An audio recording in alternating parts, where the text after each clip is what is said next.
Hello,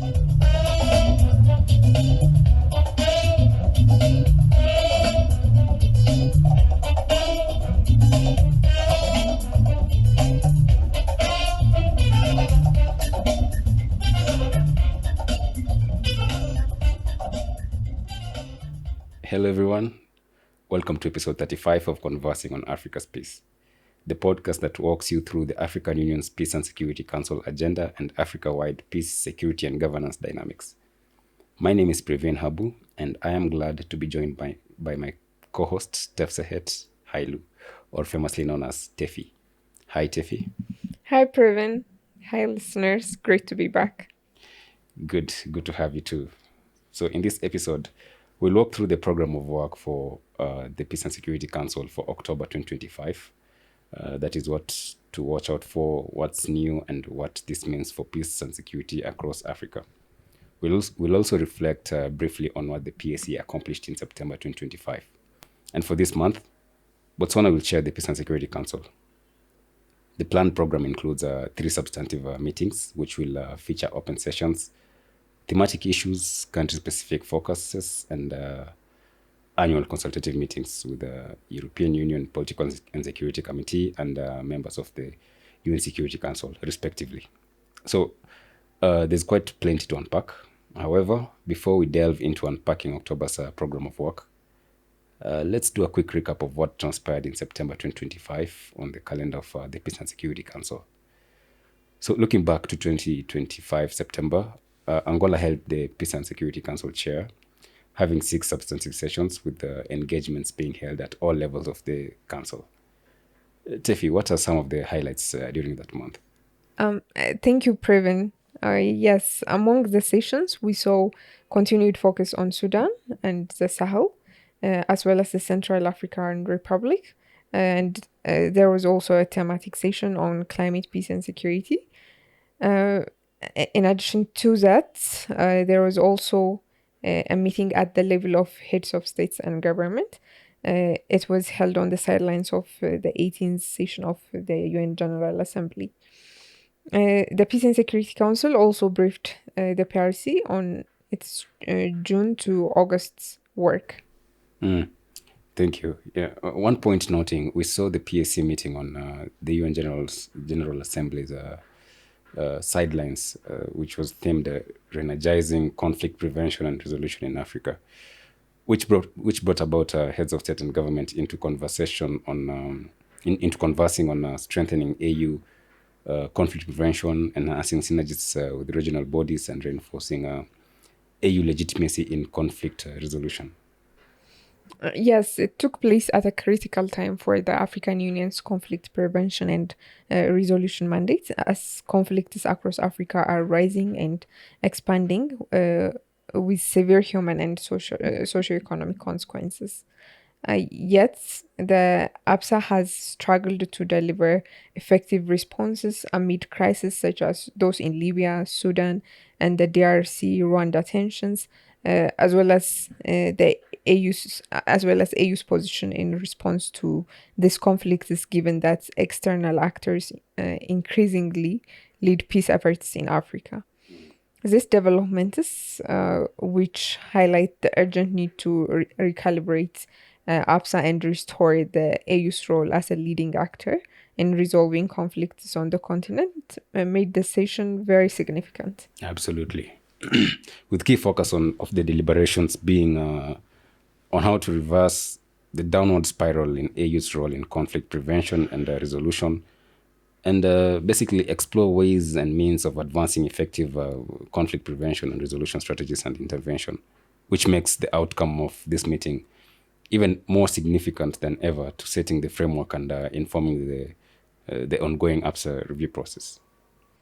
Yes, another thematic issue discussed during the month was the nexus between climate change, peace, and security in Africa. Identified as a threat multiplier, right?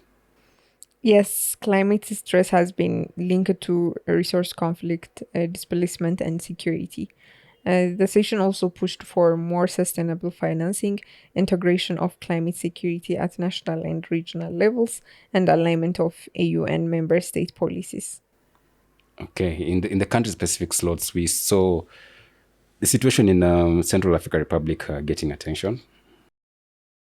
Yes, with elections coming up in December 2025, instability concerns, human challenges. Sorry, let me say it again. Yeah, with elections coming up in December 2025, instability concerns, humanitarian challenges, and questions about legitimacy and transparency were imperative for discussion. Under, yes, it's under the broad mandate of the Peace and Security Council. Yeah, correct. And beyond that, closing out the month, Angola convened a ministerial level session on the situation in Sahel, a region in deep crisis. There have been reported escalating attacks, prolific militant activity, and environmental stress and governance fragility, all underscoring how fragile the security landscape has become in the Sahel area. Indeed. Yeah. So, with that as our backdrop, let's now shift to what lies ahead in October 2025, as I mentioned before, under Botswana's chairship. Looking ahead, the PSC is expected to have 3 substantive sessions, all planned at the ambassadorial level. 2 will focus on thematic issues and 1 country-specific. One of them will be an open session. Beyond that, there are key joint meetings with the EU PSC and with the UNSC, plus preparatory and subsidiary meetings. Let's go through them chronologically. At the beginning of the month, on 2nd and 3rd October, the PSC will convene in Kampala, Uganda, to commemorate the Africa Amnesty Month. Although the formal month is September, this event builds on that mandate, the symbolic destruction of illegally held arms, awareness raising, and encouraging voluntary surrender under amnesty. Yes, and it also anchors the AU silencing the guns ambition by 2030. The idea being to reduce the proliferation of illicit small arms and foster confidence in disarmament and peace building processes. Absolutely. Then from Uganda on 6th of October, the PSC Committee of Experts will meet to prepare for the 16th Joint Consultative Meeting between the African Union Peace and Security Council and the European Union's Political and Security Committee. It's expected that they'll draft inputs and for rather a joint communique. This, as a tradition, precedes the joint consultations. Which is expected to be held from 8 to 10 October in Brussels, Belgium, right? Yes, this year, since they decided to be holding the consultative meeting alternatively, this year it will be held in Brussels. And Tefi, what do you expect from these consultations? First of all, the Peace and Security Council will have consultations with the African group of ambassadors. Then after that, the Peace and Security Council and the European Peace and Security Council, is it? Adelama? It's not. European Union Committee. Political and Security Political Committee. and Security Committee. Yes. Sorry. First of all, the Peace and Security Council will have consultations with the African group of ambassadors. Then after that, the Peace and Security Council and the European Political and Security Committee will convene for the 8th Joint Annual Retreat on 8 October. And here, a focus of the discussions will include peace support operations, particularly complementary between African-led missions and EU common security and defense policy operations. In addition to that, the discussions will also focus on maritime security, artificial intelligence, and hybrid threats. It seems it's just a thematic focus. Then the 16th Annual Joint Consultative Meeting immediately follows that, right? Yes, so the 16th Annual Joint Consultative Meeting will follow, and the expected items on their agenda will cover regional conflict situations in the Horn, which includes Somalia, South Sudan, and Sudan, and also the Great Lakes, particularly focusing on Eastern DRC, then Sahel and the Lake Chad Basin, let me say that again. Sahel and the Lake Chad Emile. Also Sahel and the Lake Chad Basin region. A key point, there's hope that they'll finally agree on a joint communique this time round. In recent years, we've seen that consensus has not, rather has failed under any other business segment. This time, with new momentum from AU-EU summit negotiations, they might hopefully find a common ground. Yes, they should. Exactly.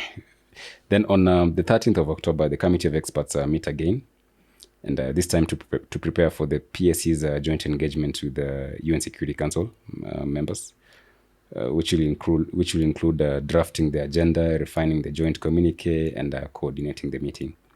Then on the 16th and 17th of October, Addis Ababa hosts the 10th annual informal seminar and the 19th joint consultative meeting between the PSC and the UN Security Council members at the ambassadorial level. What's on the agenda here, Tefi?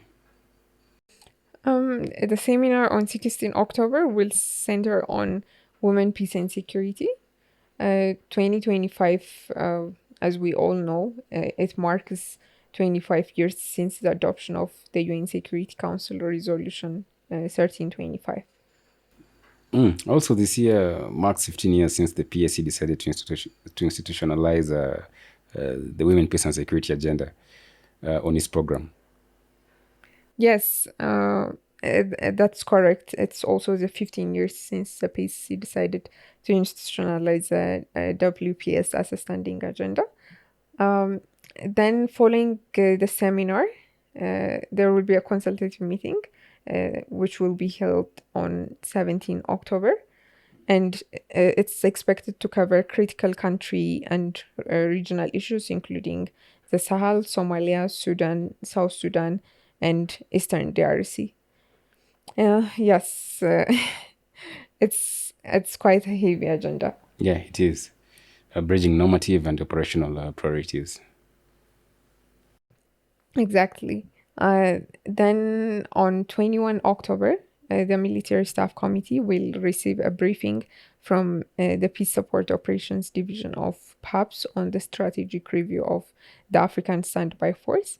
In this regard, to evaluate the effectiveness and deployment, also the responsiveness of the African Standby Force. Yeah, an important discussion on whether the standby force is ready to respond swiftly to conflict crisis and whether structural gaps remain. On the other hand, ICRC is also expected to brief the Peace and Security Council on its activities and humanitarian developments across Africa on the 23rd of October. Yes, that's a statutory meeting on the annual indicative program of the Peace and Security Council. Correct. Since 2007, when the decision was made to have it annually. For this year, the discussions are expected to cover topics like international humanitarian law, the humanitarian impact of explosive weapons, that is the improvised explosive devices and explosive weapons in populated areas, issues to do with climate change, digital tech in conflict, and also we expect the ICRC Global IHL initiative. Yes, that's a much needed discussion. Following that, there are two more agenda items on the program. On 28 October, the PSC will host an open session on women, peace, and security in Africa, marking the 25th anniversary of the UN Security Council Resolution 1325, as we mentioned it before. This session is basically expected to reflect on the successes, constraints, and the paths ahead, including issues with quotas, meaningful participation of women, and institutional reforms on the WPS agenda. I believe the session will provide an opportunity to at least critically examine, you know, like the PSC's involvement and engagement on gender inclusion, quotas, protection, and financing with regard to the subject of women, peace, and security. Yes, quite frankly. Um, we expect a lot of reflection from this session. Finally, on 30 October, the Peace and Security Council will turn to the situation in South Sudan, with elections slotted for December 2026 and ongoing tensions, including the recent legal cases involving top leaders. The Peace and Security Council is expected to push follow up on previous directives, especially the appointment of an AU high level representative and implement monitoring the implementation of the revitalized agreement on the resolution of the conflict in South Sudan. It is imperative for the session to keep pressure on parties in order to honor commitments, avoid spoilers, and enable credible elections in the country come December 2026. Anyway, that being the last item on the PSC's program of work for October 2025, we see many of the agenda items depend on translating strong language into operational plans, resources, and coordination. For the AU and EU and PSC and UNSC engagements, the ability to agree on a joint outcomes respectively, will signal political will and convergence. Thank you, Tefi, for that breakdown. We wish Botswana a very fruitful month as it takes the chairship of the Peace and Security Council for October 2025. And we wish everyone taking part in the work of the PSC productive discussions on the important topics outlined here briefly. And we are happy to encourage our listeners to dig deeper into the PSC's agenda as well as the analytical work that we produce. Before we close, as usual, we'd like to wish the following African states happy National Days of celebration in the month of October. Nigeria on the 1st of October, Guinea on 2nd of October, Lesotho 4th of October, Uganda 9th of October, Equatorial Guinea 12th of October, Zambia 24th of October, and then the Ethiopia's national flag on the 13th of October. We wish all these countries meaningful celebrations and reflection as they observe these national days. Dear listeners, that wraps up episode 35 of Conversing on Africa's Peace. Thank you, Tefi, once more. Thank you, Preven, and I would also like to thank our listeners for sticking with us. We hope this gives you a sharper lens on where the Peace and Security Council and the AU are heading this month and what to keep an eye on in Africa's peace and security architecture. As always, we encourage you to dive deeper, read PSC communiques, track outcomes, and engage with the research content. We'll be back next month with episode 36, looking at the PSC's November agenda and revisiting October's outcomes. Until then, stay informed, stay engaged.